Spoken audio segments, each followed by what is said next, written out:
everyone. Thanks for coming. My name's Andrew, and I work for MSRC in the Vulnerability Mitigations Group.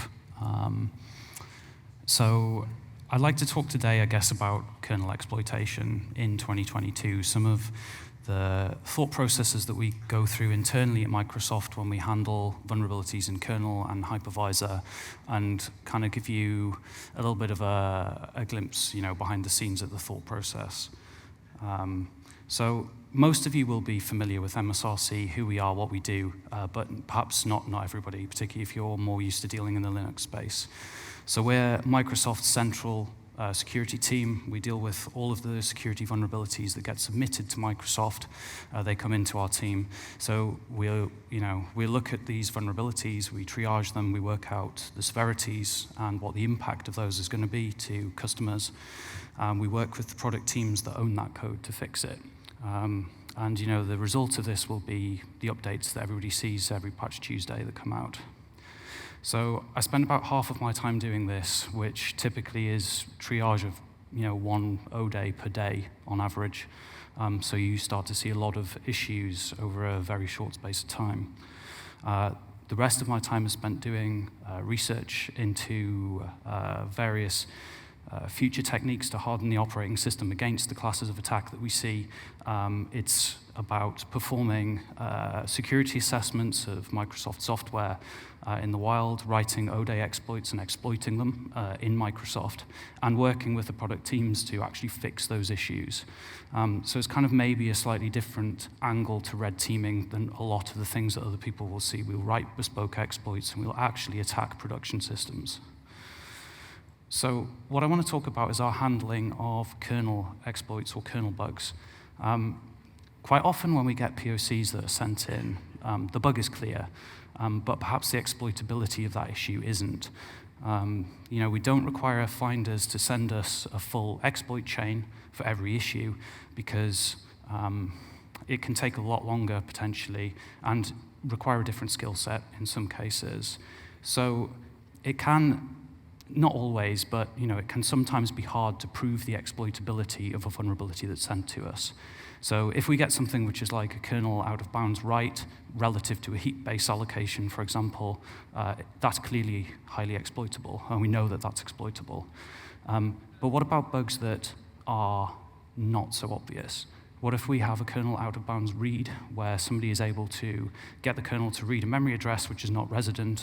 That'll cause a BSOD and DOS the system. But is it possible to use a bug or to leverage a bug of that nature for something worse than a DOS? In some cases, maybe you could do an information disclosure with a bug of this nature, so you can cause a read of a value, it's not returned to you as an attacker, but if there is other code that's running on the system that references variables, for example, and will return status codes based on a result of that, then maybe you've got an information disclosure. So sometimes it can be hard to work out which of these are worthless patching in a security update and which of them are just worthless fixing in the next version of the operating system. Because we don't want to flood people with hundreds of vulnerabilities every month when really the exploitability of some of those is not possible or is super hard. But not all out-of-bounds reads are equal. So there was one specific case that we handled, or that I handled last year, which started a bit of a discussion internally, and we were discussing, is it actually possible to, for example, get RCE or EOP from something like a read where we can't return the data from that read? So I guess I'd like to talk about memory mapped I/O, MMIO, and how we might be able to use MMIO ranges on a system in order to try and further corrupt, for example, the state of a device driver, such that we might be able to turn something like a relative read of the nature that we'll talk about into something worse than just a read. We'll talk about how to enumerate drivers on the system that use MMIO ranges, what we might be looking for in those drivers in terms of reverse engineering and patterns that may be exploitable. And then I guess we'll talk about what might be next from here. So the primitive that originally got us discussing this was CVE 2021-28476. That's a mouthful. This was an instance where we had a Hyper-V guest, so a virtual machine, which was able to cause the host or root partition to dereference an arbitrary address for read. So in this instance, the only thing it did was try and log the information which was in this memory address, and we didn't do anything else with it. So there's nothing returned to the attacker. It was reported to us by more than one individual, but Peleg and Ophir, who are listed here, did a talk at Black Hat USA last year on this bug. So they discussed how they wrote a custom fuzzer to find it and their methodology for finding this issue. So I don't want to labor the details here too much, but the bug was in vmswitch.sys, which is the Hyper-V virtual network switch adapter. So when guest VMs are communicating with the root partition under Hyper-V, all of those communications go over the virtual machine bus or the VM bus. And the format of these messages are RNDIS packets or remote NDIS. Now, in this instance, we had a kernel panic in the function oid switch NIC request. So this function is basically called just to log all of the packets that go to the physical NIC, and that can be configured via like ETW, for example, to log information.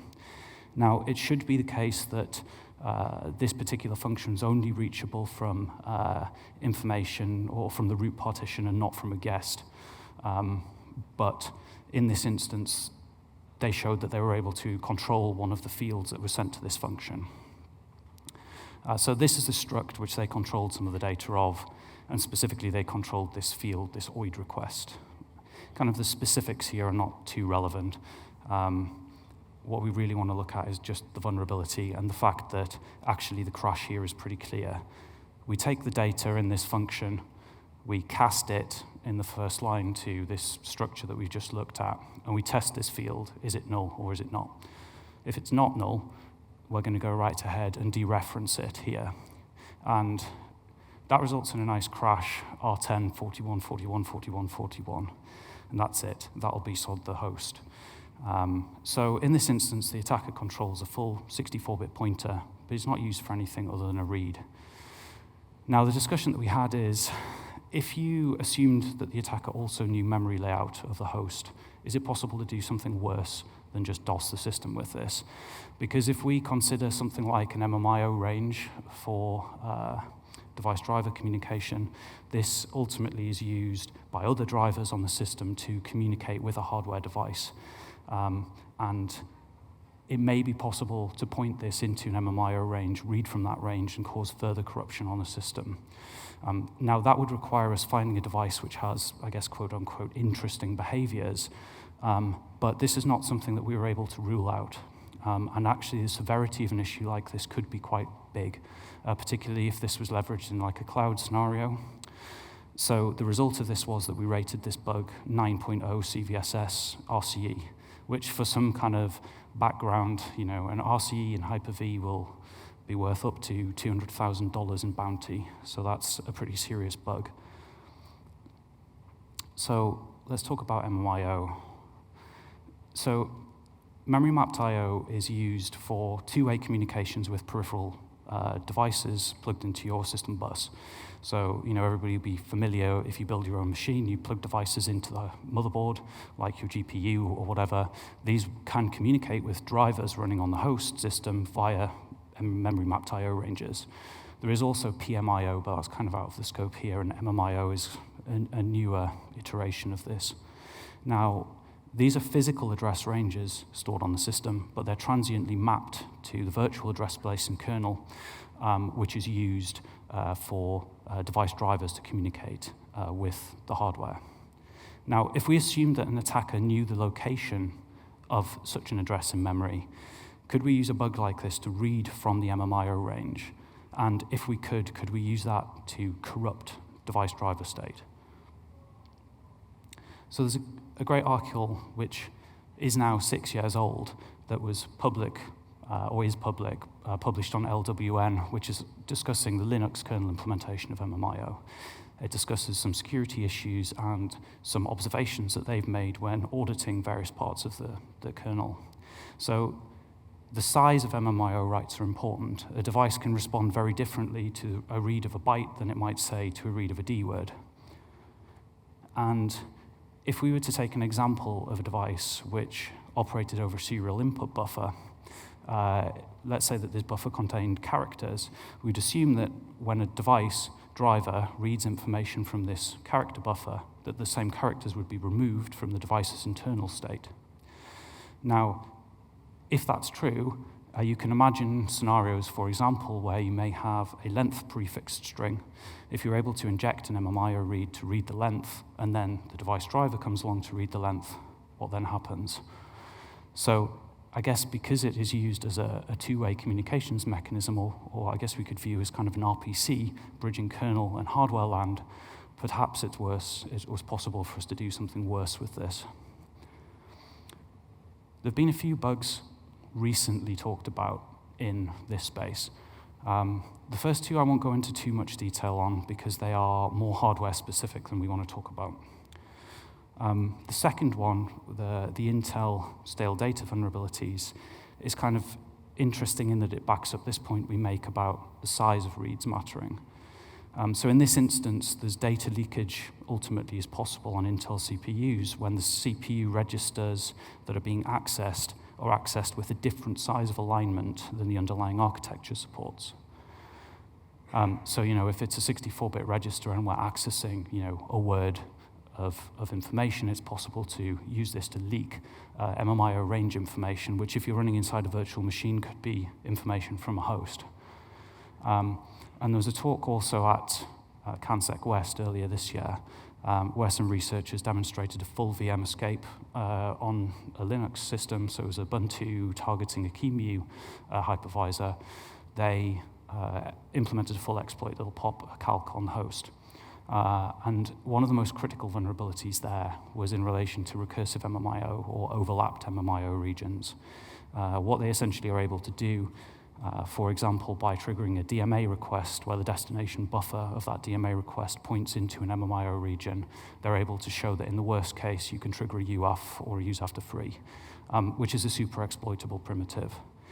They need other primitives to be able to exploit that, but I guess the point is these are kind of more in scope for the kind of attacks that we're wanting to talk about here. They've shown that at least on a Linux system, some of this is absolutely possible. Their focus is a little bit different than ours in that on a Linux system, you've got all the source code. Like, even me working at Microsoft, I don't have access to driver code for Intel drivers and things like this that might run on a Windows system. So I don't really have an inherent advantage there versus everybody else who's doing security research. In Linux space, they're able to use CodeQL to do graph logic and query drivers to find patterns that are of interest. On Windows, we can't do this. So as a result, we'll talk here and focus more on the reverse engineering process, how we find drivers of interest and what we might be looking for. So how do we find drivers under Windows that use MMIO? So I guess there's a few ways. The first two are kind of less interesting, and I've published scripts on the MSRC blog that you can use to do this, so I'll talk about these less. The first one uses WMI queries to simply probe a system to find out which devices have got MMIO ranges registered. The second method is just really simple, like just scan all the drivers in the System32 folder for the string MMIO. If we find it, dump them to disk. I'll triage that, look over them, see if we've got any interesting strings, and just bang those binaries into IDA. But we can flip the whole model on its head, and we can also go down to the PCI level, and we can ask the PCI devices what are the MMIO ranges that you've got associated with you. And perhaps that method is more portable onto systems that are not Windows as well. Finally, I guess we'll talk about how we can hook the kernel in various places in a debugger in order to show us all of the MMIO range mappings that happen, which allows us to do additional logic like work out which device driver objects are issuing these MMIO requests, where the data is being mapped, how long it's being mapped for, and potentially what operations are triggering that mapping. So this is an example of some of the output from one of those scripts formatted into a table. One of the things that should be apparent here is that the MMIO ranges that we've got on the right are physical address ranges. They're not kernel virtual address mapped ranges, meaning that any exploit in this space would assume that we also have a KSLR bypass. We need to be able to know a physical address to virtual address mapping in order to be able to exploit these with the kind of vulnerability that I've just shown.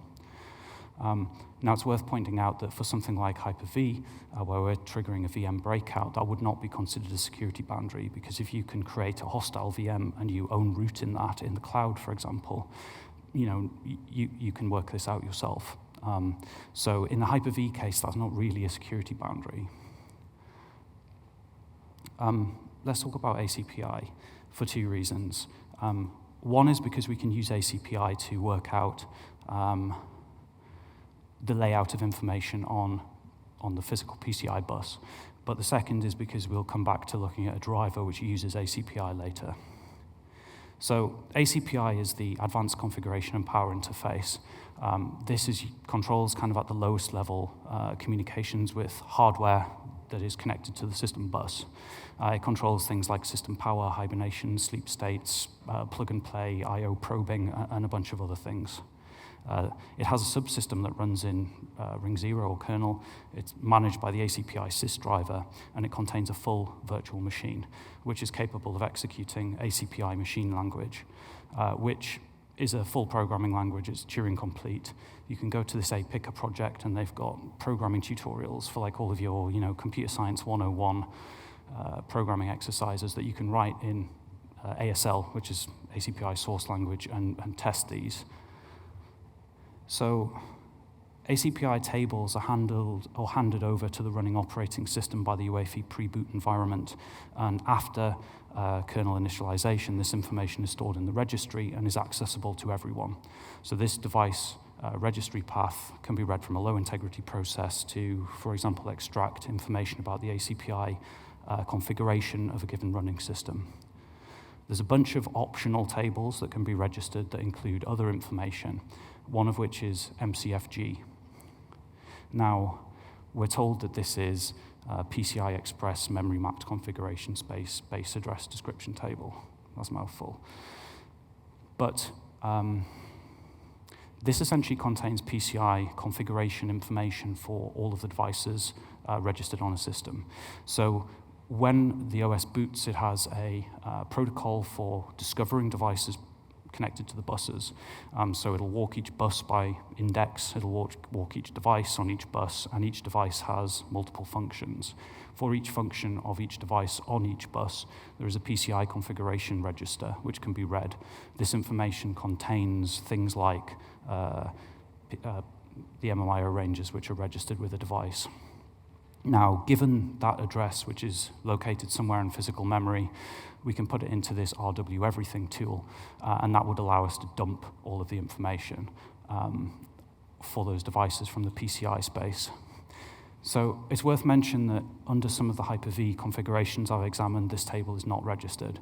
It was registered on both physical hardware devices that I've tested this on, so your mileage with this may vary depending on whether you're running under a virtualized environment that supports this or not. Some screenshots of just running these public API-CA tools to dump this information. We can simply just run some command line executables that you can download that are fully compiled. Just say, dump me all of the ACPI tables that exist, of which there is a list here. The first one is our MCFG table.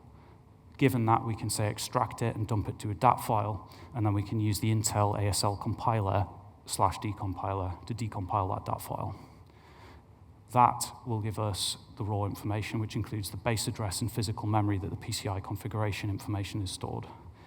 If we take that address and just stick it straight into this RW Everything tool, we can parse, like I say before, for every bus device function index, the PCI configuration information. So this is for a PCI to PCI bridge from bus 0 to a subordinate bus 1, and this is the memory address range in physical RAM, which is used to control that PCI bridge. Now, the other thing I wanted to talk about is how we can hook this information in kernel, how we can examine where the MMIO ranges are stored, and how we can extract information about the mappings that are made.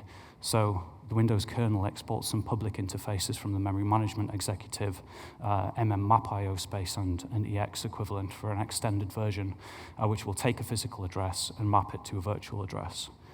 We have a reciprocal method for unmapping it when we're finished.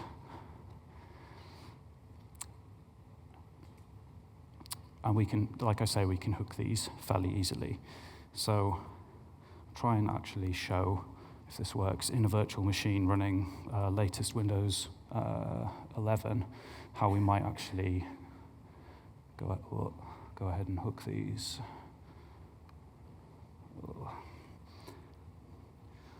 Sorry, doing this across that screens.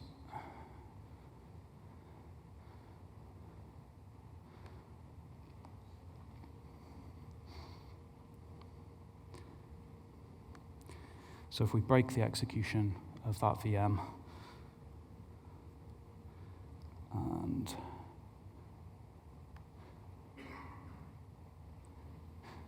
Blue Peter style, if I take some breakpoints that I've pre-configured previously,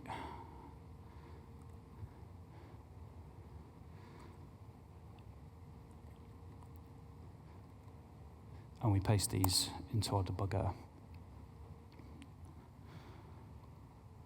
and continue execution of this, we'll see that as this system runs, it will dump all of the physical address ranges that are mapped to a virtual address and the virtual addresses which are unmapped. Now, again, clicking around here is a little bit.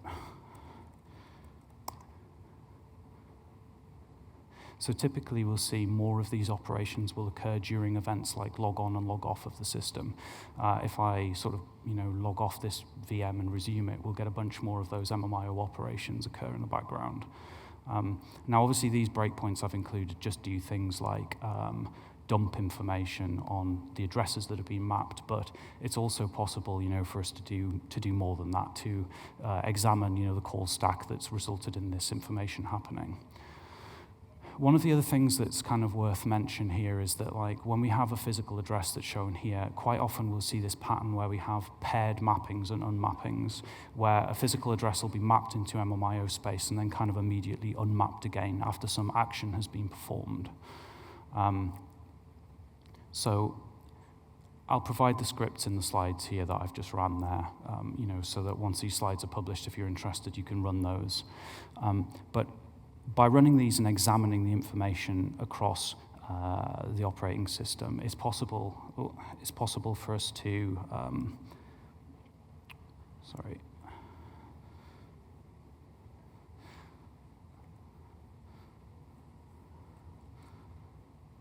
Sorry, I've got a command window up in my face. There we go.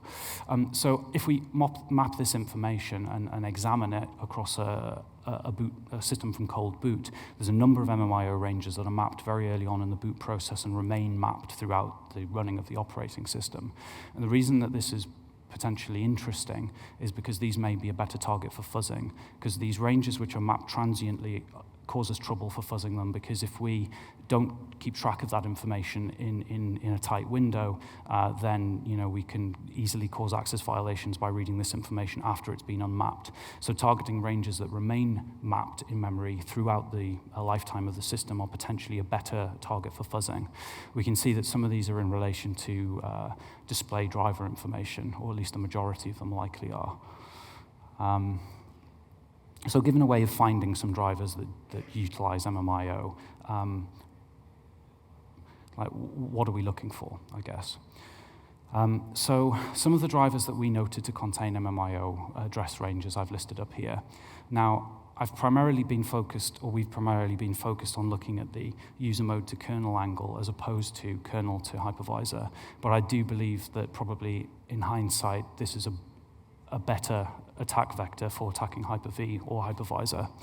And to that end, looking at the DirectX kernel, there is a bunch of code in here which utilizes MMIO to support vGPU.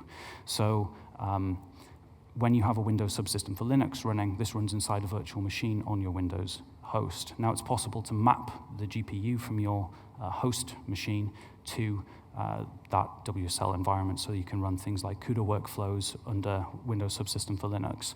This relies on vGPU, which heavily uses MMIO. So I haven't looked at this, but that would be a great attack vector for attacking Hyper-V, like taking these ranges and fuzzing them, for example. A bunch of other candidates in the Hyper-V space that, again, I've not looked at. These all utilize MMIO, and again, would be suitable targets for attack for this kind of primitive. So the first driver that I reverse engineered was this camera driver. So this happens to be the embedded camera in this Surface Book that I'm talking to you from. So I only looked at this just because after running my noob script, which just dumps a list of MMIO strings from binaries, I found this one, like the MMIO base address is. I was like, oh, that's probably a good place to start looking in IDA. So we can see it uses this map MMIO space routine that we've just talked about. It stores it in this variable I've called VA mapping, and then we pass it to a function which is called cache region. Now, this driver is a plug-and-play driver, which means that when you turn the camera on, the little red light comes on. At that instance, you get an interface arrival event.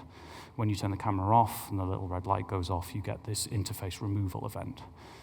And on arrival, essentially, we set up an MMIO range in kernel virtual address space mapped to a physical address range, and that is available for the lifetime that that driver is in operation.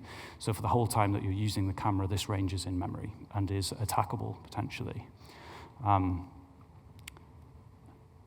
Now, synchronization of access to those regions of memory is important too. So they wrap up all of their accesses to an MMIO region in something that handles those synchronization primitives for the user. So if you're interested specifically in the synchronization information, I'd probably point you again to the LWN Linux implementation article that I pointed out.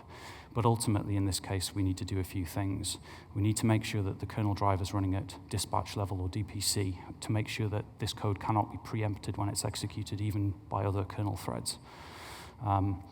So to do this, we'll raise our Urkel level to DPC, and if we are running at a higher level, like passive, we also need to set up a memory fence before doing that to prevent speculative execution of this code. Once we've done that, we'll acquire a spin lock, which essentially means we're hogging all the resources of the system we've locked it. So we need to be down here for as little amount of time as possible. We'll read from the MMIO range, we'll immediately release our spin lock, and then we'll return. So this is kind of an example, I suppose, of a safe implementation that might read from like a write combined MMIO range, which we'll touch on a little bit later.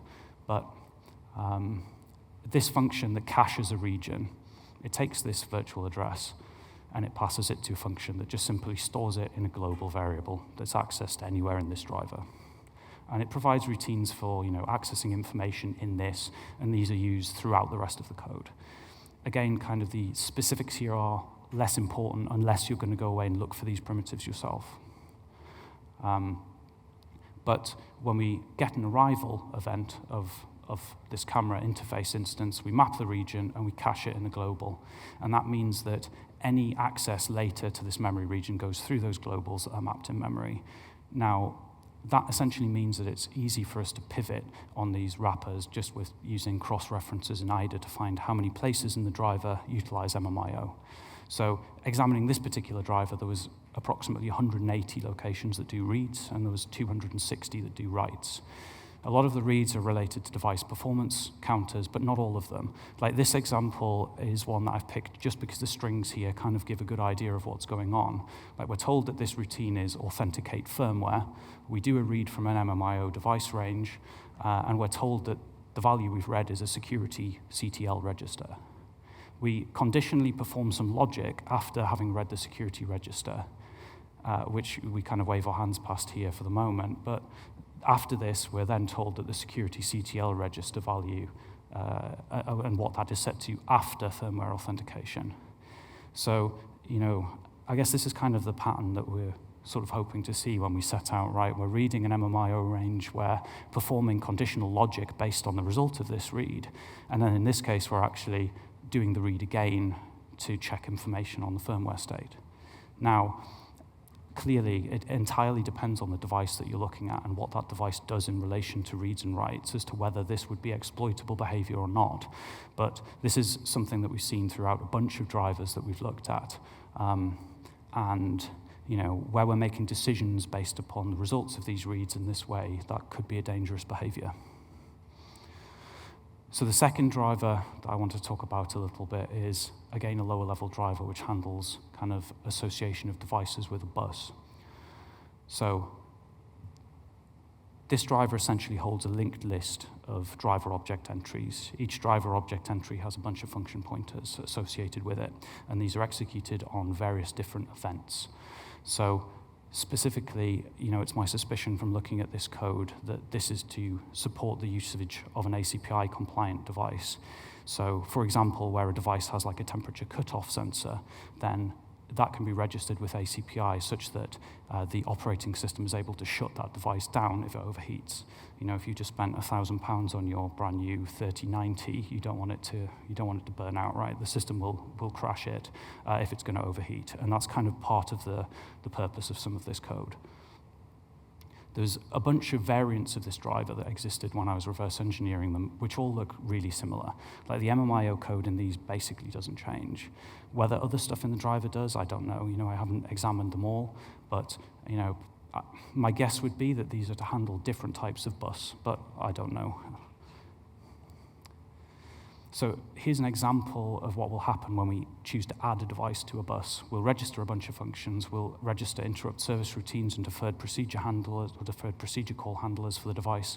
We'll map on-prepare hardware and on-release hardware routines. We'll map some information for D0 state, which is related to device power management, which would support the theory that this is here specifically to support like ACPI device power management, or at least in part.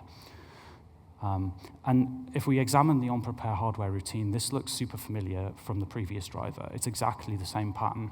We take map MMIO space, store it in some virtual address mapping, and then we take this struct v8 and we cache it in a bunch of offsets from here. So essentially, the first thing that you're able to do when you look at a driver like this is just look for cross-references to the import for MMMapIO space EX. That gives you a great place to start looking for these things in a driver, and then you can very quickly ascertain if there are wrappers, for example, that wrap this functionality up for access. So we've already said this looks like it's power management related, and also that ACPI supports these thermal event triggers. One of the things that's interesting about this is that these are handled through SCI, or system control interrupts. Now, what if we were able to inject a read at the point that we were handling an SCI interrupt?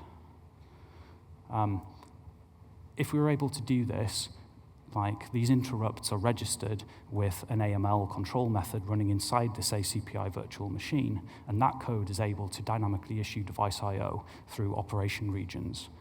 So here, if we're using one of those MMIO regions, to handle at least a particular class of these device I/O requests, like a system control interrupt for temperature cutoff, and we could inject a read during the time that that's being handled, can we actually consider the state of this virtual machine as also a suitable attack surface? If so, it would make any device which is ACPI compliant and supports hardware SCI interrupts also a valid target for attack. Now, the thing about this is that I haven't seen this discussed anywhere externally.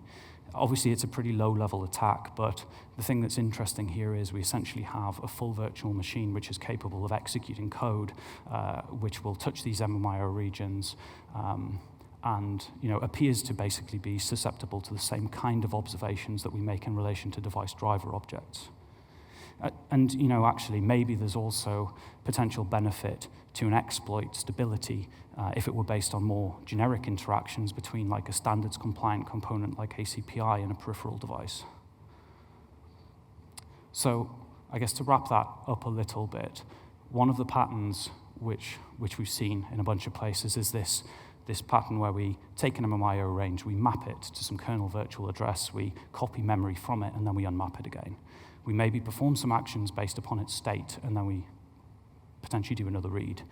In any scenario where we've got this, there may be opportunities to exploit double fetch vulnerabilities, or TOC2 if you prefer. So we've seen this in a bunch of drivers that we've looked at, where typically they'll get wrapped up in these kind of safe read function, do some action, and do another safe read.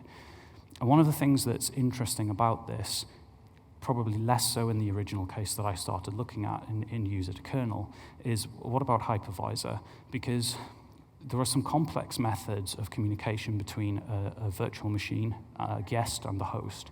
Like, if you look at the article I talked about earlier from Black Hat last year that was published in relation to that initial vulnerability, like you'll see that they've gone to great lengths to do things like mine the virtual bus pointers and send malicious packets over this.